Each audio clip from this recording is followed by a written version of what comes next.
बिल्लाहि मिनश्शैतानिर्रजीम बिस्मिल्लाहिर्रहमानिर्रहीम। अल्लाह के बाबरकत नाम से शुरू करते हैं जो बड़ा मेहरबान और नहायत रहम करने वाला है। यूनिक ग्रुप ऑफ इंस्टीट्यूशन की तरफ से अज़ीज़ तलबा व तालिबात, आपकी तालीम और तरबियत के लिए ये ऑनलाइन लेक्चर्स आप तक प्रोवाइड किए जा रहे हैं और मैं हूँ प्रोफेसर राजा वाजिद अली जो आपको स्टैटिस्टिक्स पढ़ाता हूँ। स्टैटिस्टिक्स हम आज सेकेंड ईयर की क्लास है, चैप्टर हमारा 10 है, लेक्चर नंबर हम 30 पर हैं और इस लेक्चर में हम चैप्टर 10 की पहली एक्सरसाइज करेंगे।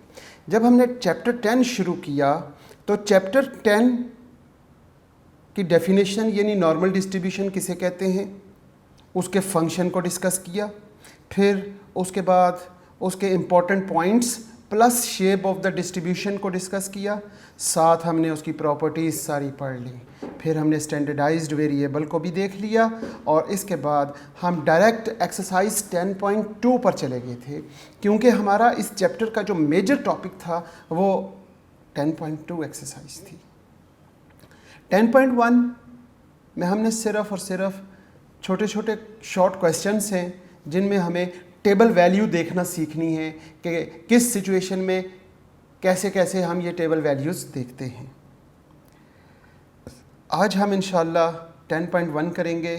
कमेंट बॉक्स में भी बच्चों ने ये लिखा था कि 10.1 हमें समझ नहीं आई, वो बाय चांस मैंने कराई ही नहीं थी, आज करवाऊँगा इंशाल्लाह तो हर बच्चे को समझ भी आएगी। हस्ब मामूल हम अपने लेक्चर का आगाज़ इल्म की दुआ से करेंगे और इल्म की दुआ मेरे बच्चों को याद हो चुकी होगी।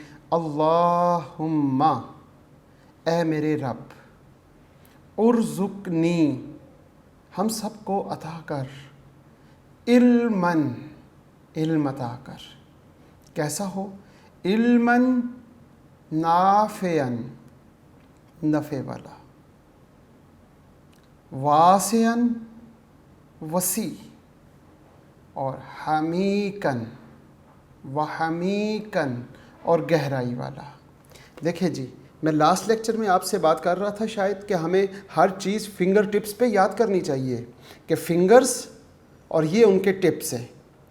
जैसे अल्लाहुम्मा उर्ज़ुक़नी, ए मेरे रब हम सबको अता कर, इल्मन, इल्म, नाफ़ियन, वासियन, व हमीकन, ए अल्लाह तू हमें इल्म अता कर और वो इल्म कैसा हो, उसमें ये 3 खूबियाँ हों।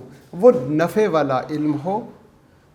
नफ़े वाला इल्म कैसे होगा कि वो उस इल्म से हमें तो नफ़ा मिले, इसके साथ साथ आने वाली नस्ल, क़यामत तक आने वाली इंसानियत को मेरे इल्म से नफ़ा दे। अल्लाह, जो मेरे इल्म से नफ़ा लेता रहे वो मेरे लिए दुआ करता रहे, मुझे भी फ़ायदा होता रहेगा और उसे भी नफ़ा मिलता रहेगा। जैसे कोई बच्चा मेहनत करके पढ़कर कोई बुक लिख लेता है और वो बुक चलती जाए और उस बुक को पढ़ने वाले बेशुमार लोग, और वो ता क़यामत बुक चलती रहे, तो इल्म आपका नाफ़े बन जाएगा। जैसे किसी ने इलेक्ट्रिसिटी को ईजाद किया, किसी ने ये लाइट बल्ब और एलईडी को ईजाद किया। अब ये ईजाद करने वाले तो दुनिया में नहीं हैं, लेकिन हम इनसे नफ़ा उठा रहे हैं, हम उनके इल्म से आज तक नफ़ा ले रहे हैं और ये ता क़यामत नफ़ा चलता जाएगा। ऐ अल्लाह, तू अपने इल्म के ख़ज़ानों से हमें भी ऐसा इल्म अता कर जो नाफ़े हो, उसकी पहली खूबी नफ़े वाला इल्म हो, उससे हमें नफ़ा मिले, हमारे इर्द गिर्द वालदैन, हमारे उस्तादज़ा को खुशी मिले हमारे इल्म से, और इसके साथ साथ ता क़यामत आने वाले इंसानों को हमारे इल्म से अल्लाह तो नफ़ा पहुँचाता रहे। हमें ऐसा इल्म अता कर अपने इल्म के ख़ज़ानों से। ए अल्लाह, वो वसी होना चाहिए, महदूद नहीं होना चाहिए, क्योंकि महदूद इल्म इंसान को ज़िद्दी बना देता है। वो कहता है कि जो बस मैंने कह दिया बस वही कहा, इसके अलावा और कुछ नहीं है। तो ऐ अल्लाह, मुझे इल्म देना है तो वो वसी देना, इतना वसी कि मशरिक़ों से लेके मगरिबों तक इतना वसी हो। और इसकी तीसरी खूबी हामीकन, गहराई वाला इल्म देना है यार मेरे रब। और उसकी गहराई इतनी हो कि वो अर्श बरी से शुरू हो, वो सातों आसमानों के ऊपर से शुरू होता हुआ उसकी गहराई चलना शुरू हो, और गहराई करते करते वो ज़मीन और उसके बाद दूसरी और सातों ज़मीनों की तह तक चला जाए। इतनी गहराई वाला इल्म देना है हमारे रब।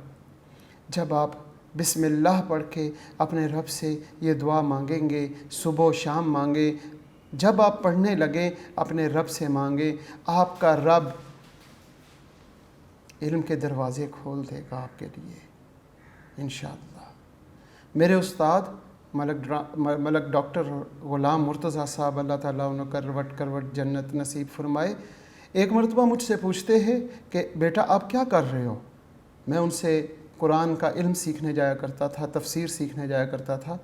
तो मैं उन दिनों MSc पंजाब यूनिवर्सिटी से कर रहा था। तो मुझसे कहा, क्या आपको कोई प्रॉब्लम हो तो आप क्या करते हैं। मैंने कहा मैं बुक्स कंसल्ट करता हूँ, टीचर्स के पास जाता हूँ, फिर प्रॉब्लम हल होती है। तो कहते अगर आपको बुक्स ना मिलें, अगर आपको टीचर अवेलेबल ना हो तो क्या करेंगे। फिर मैं सोच में पड़ गया।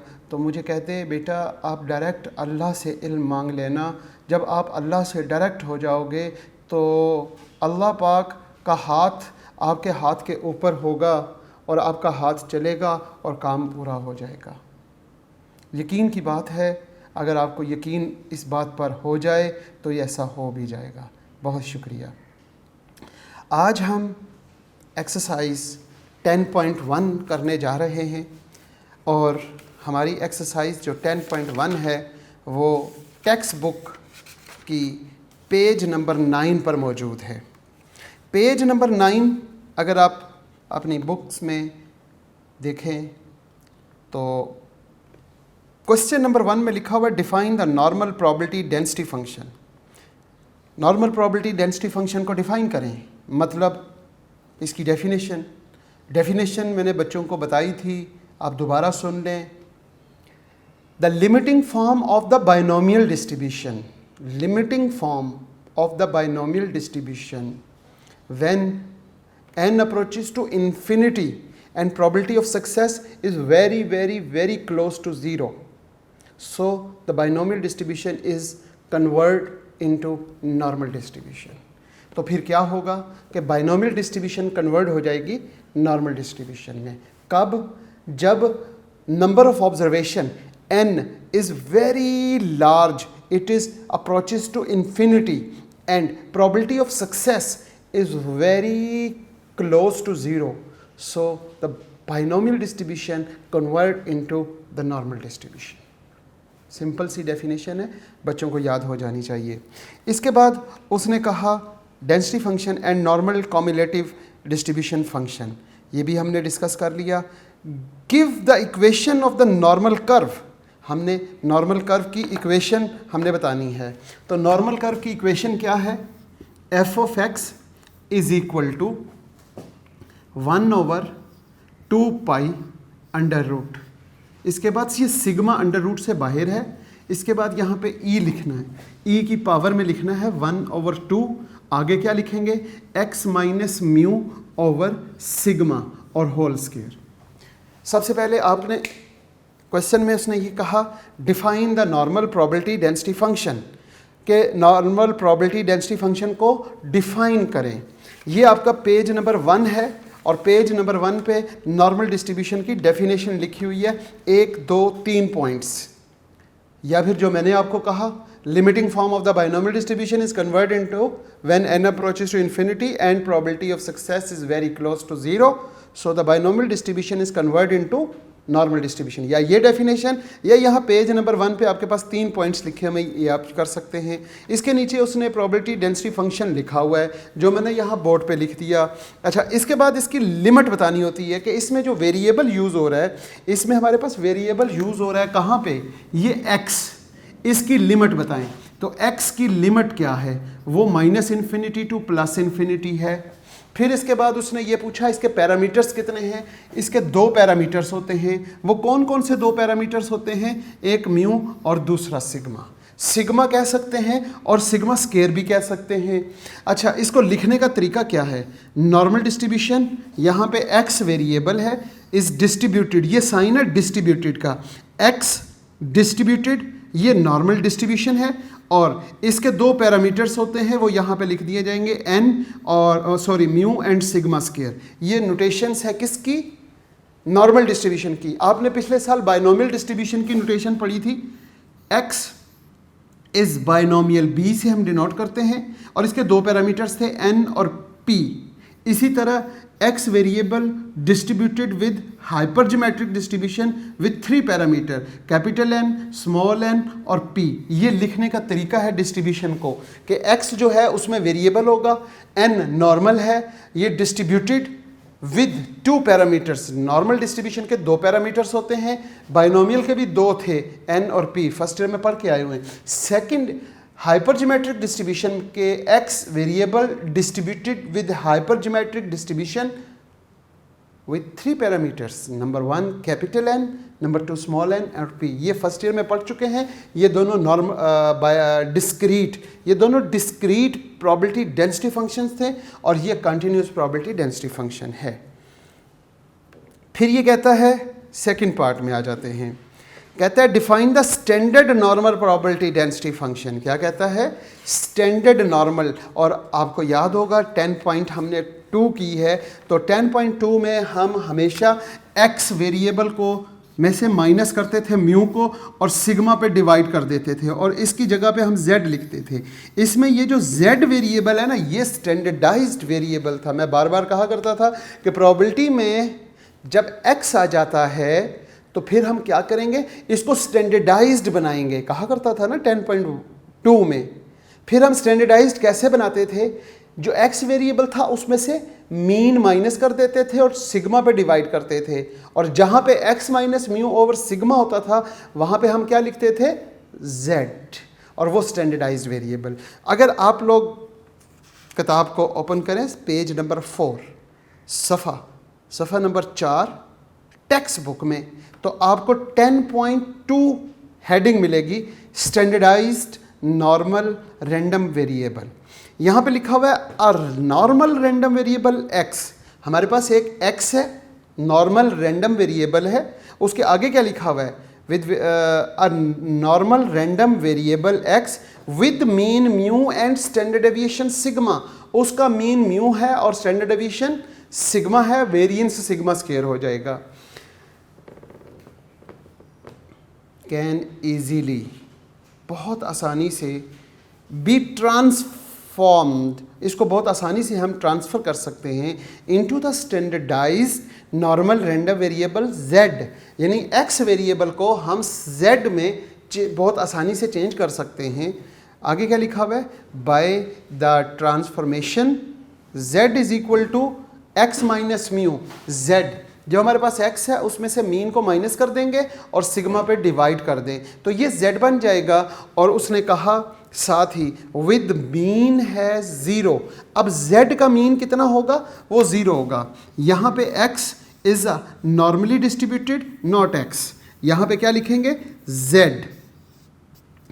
Is a normally distributed with mean 0 and variance 1। उसका मीन 0 होता है और वेरिएंस 1 होगा।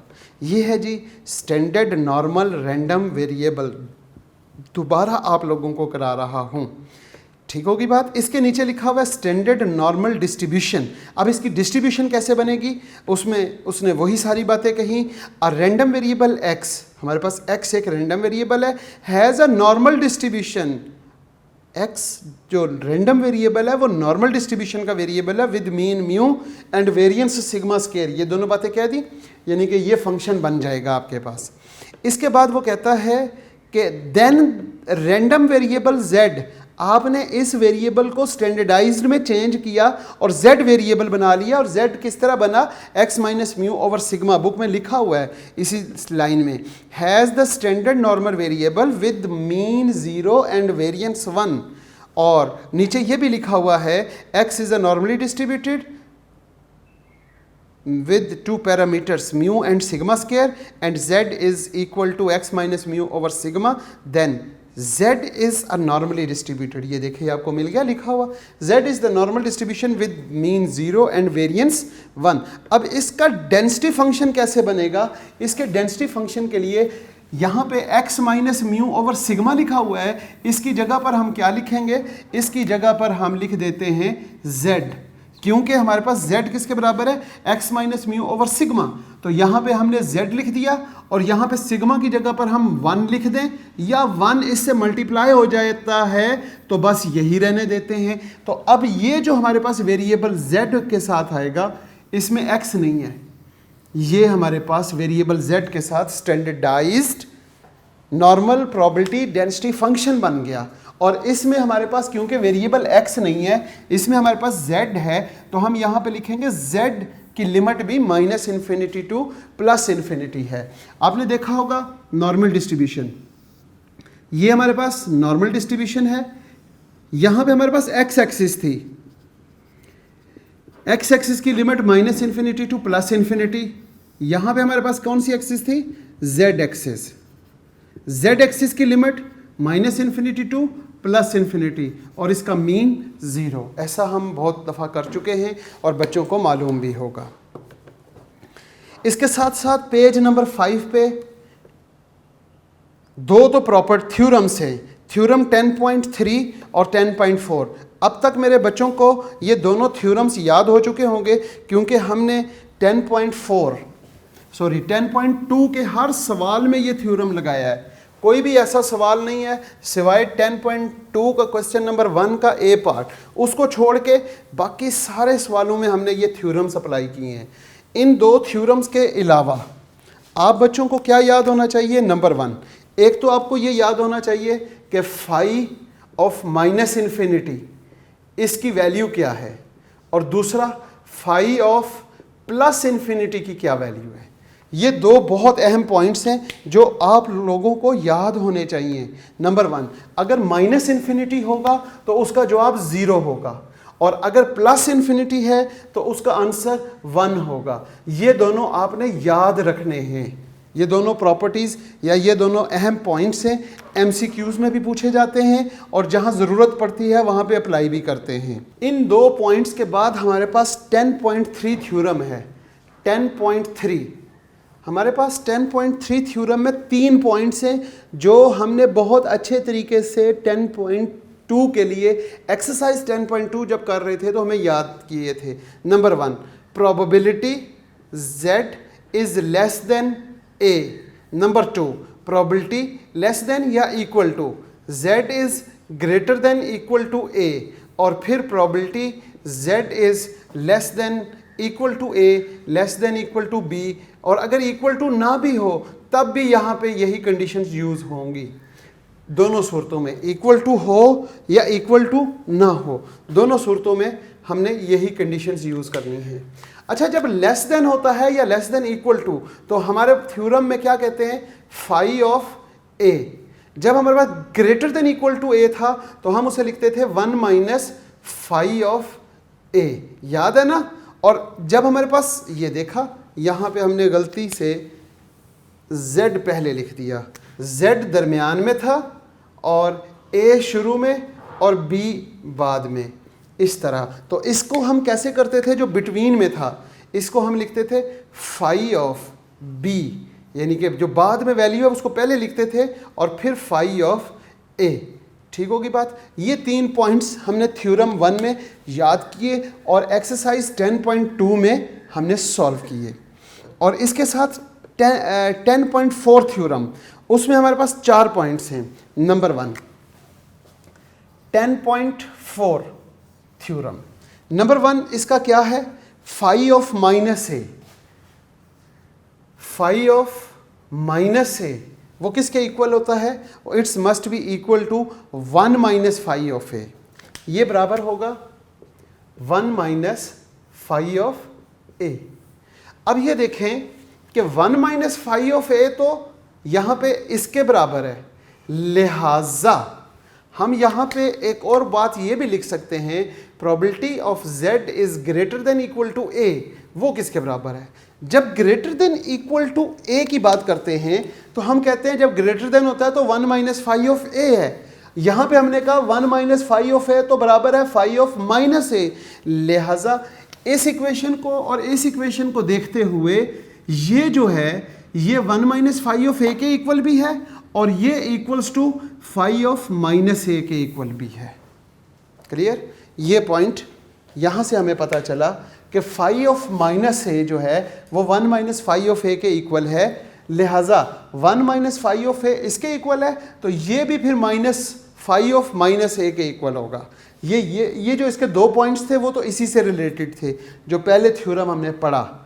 अब इसके जो दो अपने पॉइंट्स हैं वो नीचे लिखे हुए हैं और वो एब्सोल्यूट वाले हैं। हालांकि मेरा ख्याल है कि ये दोनों पॉइंट्स 10.3 में लिखने चाहिए थे, उन्होंने 10.4 में लिख दिए, कोई बात नहीं। लेकिन 10.4 के जो अपने, मेरा जहाँ तक ज़ाती ख्याल है, वो नीचे वाले दो पॉइंट्स हैं और वो दो पॉइंट्स क्या हैं?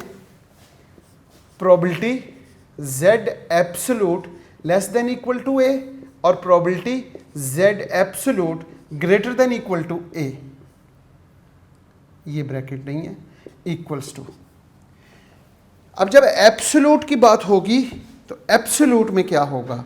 एब्सोल्यूट में हम कहेंगे कि ये बिटवीन वाला मामला है, माइनस a और प्लस a। तो यहाँ पर इसका फार्मूला है, जब लेस देन होगा तो हम लिखेंगे लेस देन में 2 phi of a minus 1, 2 phi of a minus 1, और ग्रेटर देन में क्या लिखेंगे? 2 phi of minus a, 2 phi of minus a।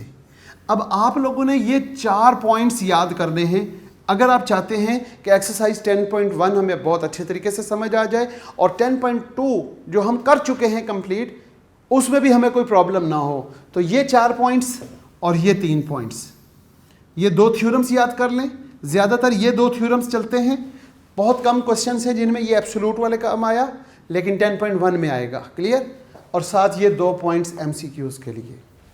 अगर ये यहाँ तक आप लोगों को रिवाइज़ करते हुए रिवीजन के दौरान ये सारी बातें समझ आ गई हैं तो बहुत अच्छी बात है। इससे हमारा जो क्वेश्चन नंबर 1 है उसका A पार्ट और B पार्ट ये कंप्लीट हो गया और उसके साथ साथ हमने ये एक्स्ट्रा ये भी कर लिया। Find the ordinate of the standard curve. अब हम चलते हैं क्वेश्चन नंबर 2 का A पार्ट। क्वेश्चन नंबर 2 का A पार्ट पढ़ेंगे सारे बच्चे ज़रा। क्वेश्चन नंबर 2 के A पार्ट में वो क्या कह रहा है? बहुत ही आसान सा सवाल है। हमने क्वेश्चन नंबर 2 का A पार्ट ऑलरेडी एक्सरसाइज 10.2 का क्वेश्चन नंबर 1 का A पार्ट किया था, वो बिल्कुल इसी तरह का था। जनाब सवाल है हमारे पास एक्सरसाइज 10.2 क्वेश्चन नंबर 2 का A part. Find the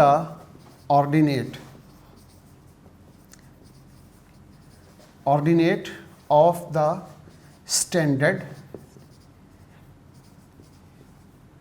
normal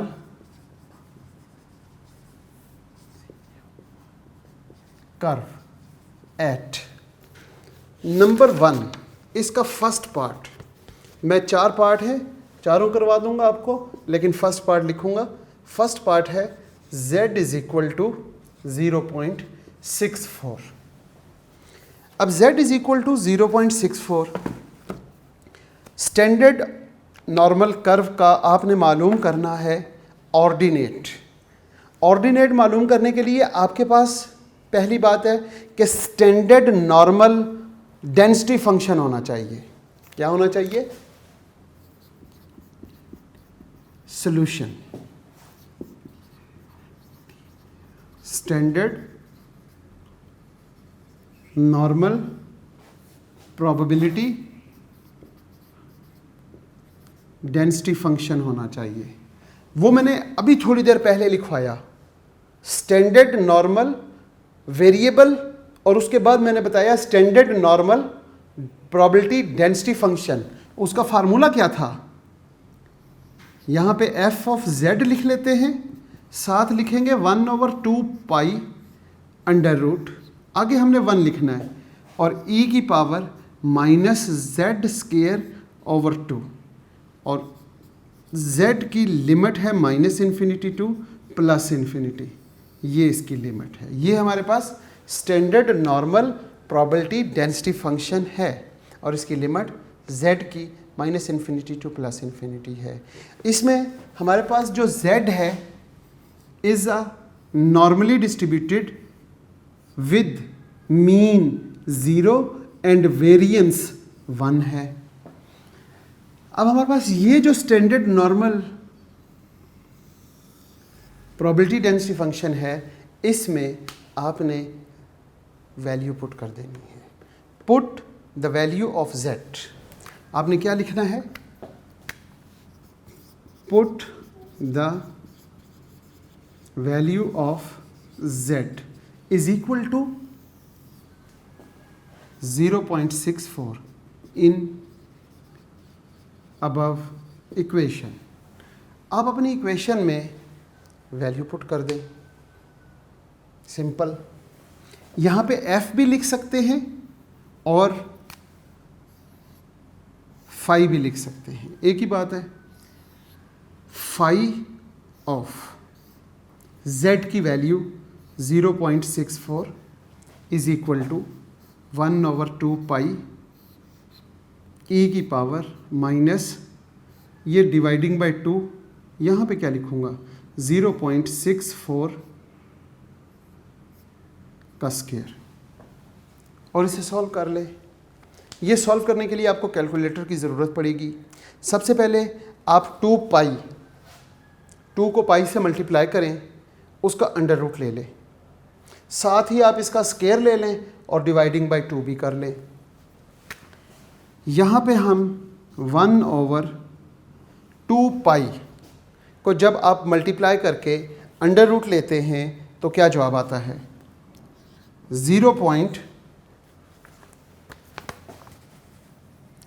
2 को पाई से मल्टीप्लाई किया और साथ अंडर रूट ले लिया तो आंसर आ जाएगा 2.50668।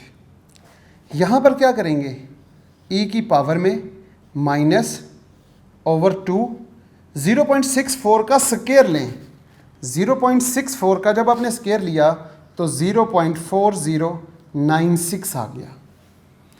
अब 1/2.50 जो भी है, इसे आप मल्टीप्लाई कर देते हैं तो ये आपके पास आ जाएगा 0.39894 इसका रेसिप्रोकल लेने से, और यहाँ पे e की पावर में इसको 2 पे डिवाइड कर देते हैं तो हमारे पास जवाब आ जाएगा -0.2048।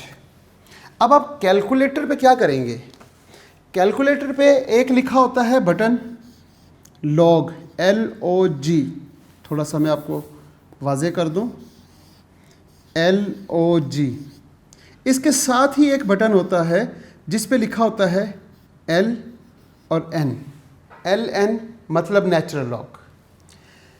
ये जो आपने लॉग लिखा, आपने देखा कि यहाँ पे आपके पास लॉग लिखा हुआ है LOG, तो इसके ऊपर येलो कलर में 10 की पावर x लिखा होगा, और ये नेचुरल लॉग के ऊपर e की पावर x लिखा होगा, या फिर यहाँ पे कुछ ना लिखा हो तो यहाँ पे एक खाली सा बॉक्स बना होगा, यहाँ पे भी एक खाली सा बॉक्स बना होता है, और ये दोनों येलो कलर में होते हैं। ये जो मैंने ब्लैक कलर में लिखे हैं ये येलो कलर में होंगे, और ये ब्लैक बटन के ऊपर वाइट कलर में लिखे होते हैं। आपने एक्सपोनेंशियल, ये जो e है ये आपने यहाँ से लेके आनी है। शिफ्ट के साथ नेचुरल लॉग को क्लिक करेंगे, शिफ्ट और नेचुरल लॉग, तो आपके पास e लिखा हुआ आएगा कैलकुलेटर पे। जब e लिखा होगा और कर्सर उसकी पावर में होगा। अब आपने यहाँ पर क्या लिखना है, माइनस 0.2048। कैलकुलेटर पे जब आप लिखेंगे माइनस 0.2048 तो आपके पास जवाब आ जाएगा 0.8148। लिहाजा मैं इसको यहाँ पे लिख देता हूँ। हम लिखते हैं phi of 0.64 is equal to, इन ये तो वैसे यही रहेगा ना, 0.3989 और आगे क्या आ जाएगा अगर आप गौर करेंगे तो 0.8148 ये आ गया। अब इन दोनों को मल्टीप्लाई कर दें।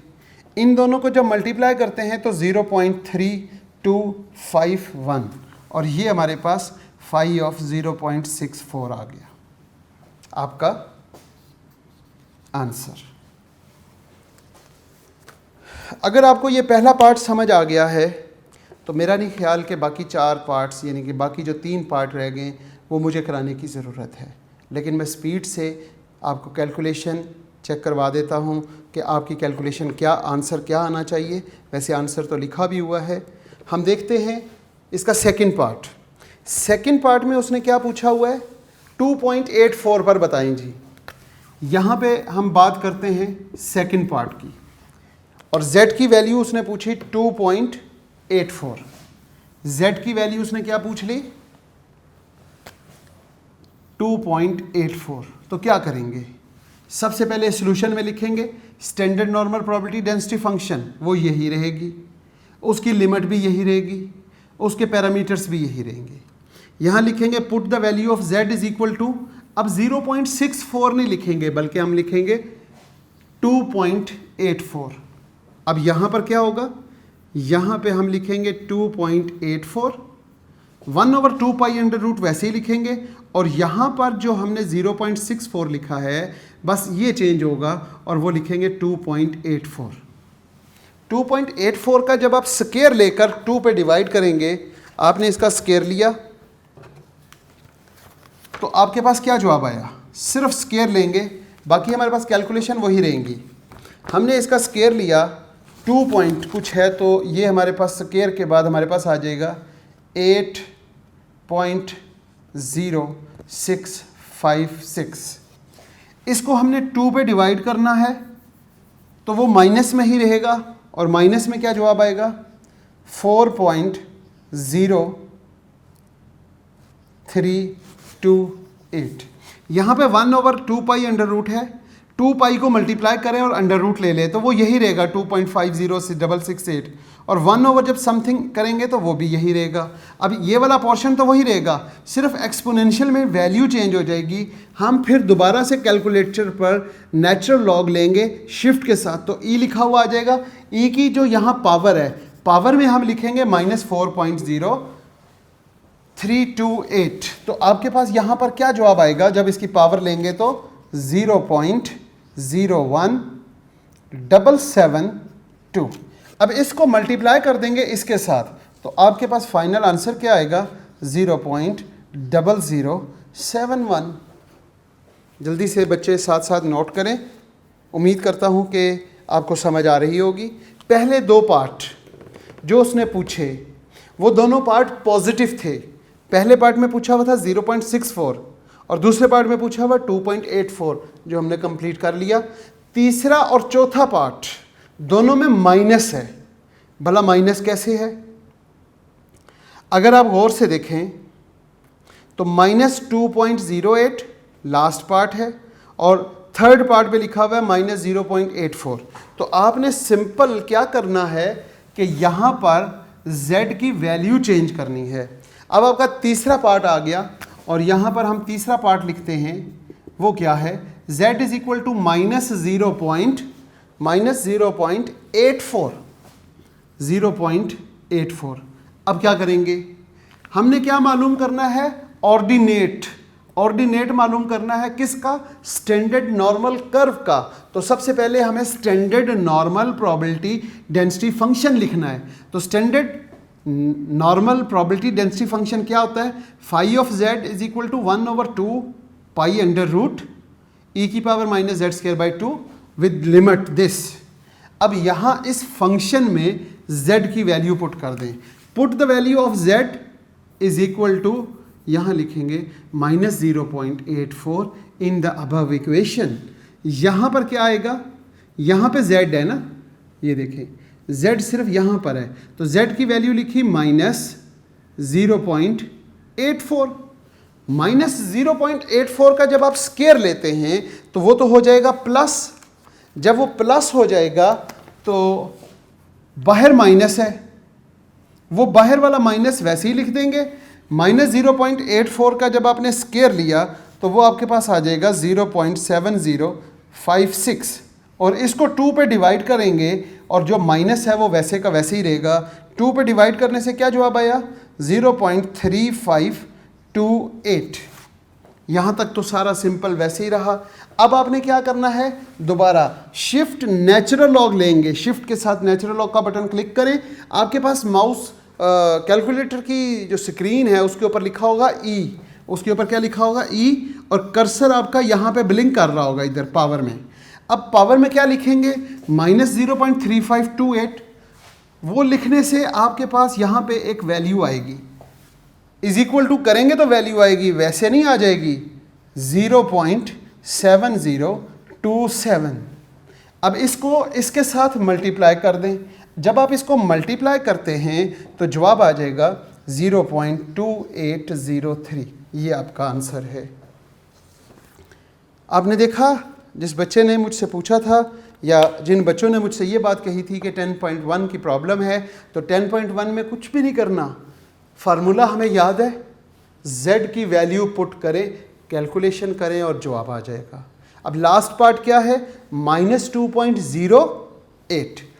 अब हम क्या करेंगे, एक तो यहाँ पर फोर्थ पार्ट लिख लेते हैं, यहाँ पे इसकी वैल्यू लिख देंगे, यहाँ पर इसकी वैल्यू लिखेंगे z की, यहाँ पे z की वैल्यू पुट करेंगे, यहाँ पे जब उसका स्क्वायर ले लेते हैं, स्क्वायर लेने से जो भी यहाँ आंसर आएगा वो लिखेंगे, वो आंसर यहाँ पे ई एक्सपोनेंशियल लेने से, और फाइनल आंसर ये। अब इसकी फिलिंग द ब्लैंक्स आप खुद कर सकते हैं। क्या पार्ट है फोर्थ पार्ट में, फोर्थ पार्ट माइनस 2.08, क्या ये वैल्यू सही लिखी है मैंने, माइनस 2.08 जी, z की वैल्यू माइनस 2.08। ये हमारे पास standard normal probability density function. इसके बाद हमने यहाँ पे क्या करना है, put the value of z। z की वैल्यू क्या है, माइनस 2.08। यहाँ पे लिखेंगे माइनस 2.08, माइनस 2.08, ज़रा खुला करके लिख देते हैं ताकि बच्चों को समझ आ जाए। माइनस 2.08 का स्क्वायर ओवर 2। जैसे ही 2.08 का आपने स्क्वायर लिया तो वो आपके पास आंसर आ जाएगा, यहाँ पे माइनस है जनाब। जब माइनस की वैल्यू का स्क्वायर लेते हैं तो वो तो प्लस हो जाता है, तो यहाँ पर आपके पास आ गया 4.3264। इसको 2 पे डिवाइड करते हैं तो हमारे पास आंसर आएगा माइनस 2.1632। अब इसका एक्सपोनेंशियल लेने से क्या जवाब आता है हमारे पास, 0.0132। इसको मल्टीप्लाई कर दें तो आपके पास आंसर आ जाएगा 0.00517।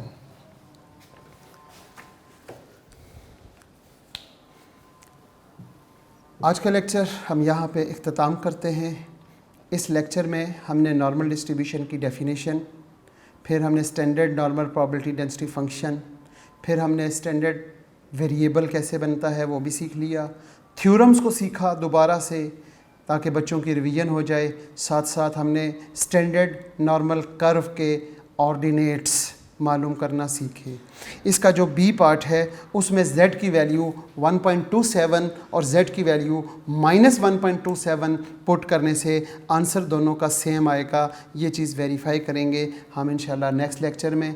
आज के लेक्चर का इख्तिताम इस दुआ से करते हैं, अज़ीज़ तलबा व तालिबात सदा सलामत रहें, खुश रहें और अल्लाह पाक आपको सेहत वाली ज़िंदगी अता फ़रमाए, वालदैन का साया ता क़यामत कायम रखे और वक्त आखिर हमें ख़ात्मा बिल ईमान हो जाए। आमीन सुम्मा आमीन। अल्लाह हाफ़िज़।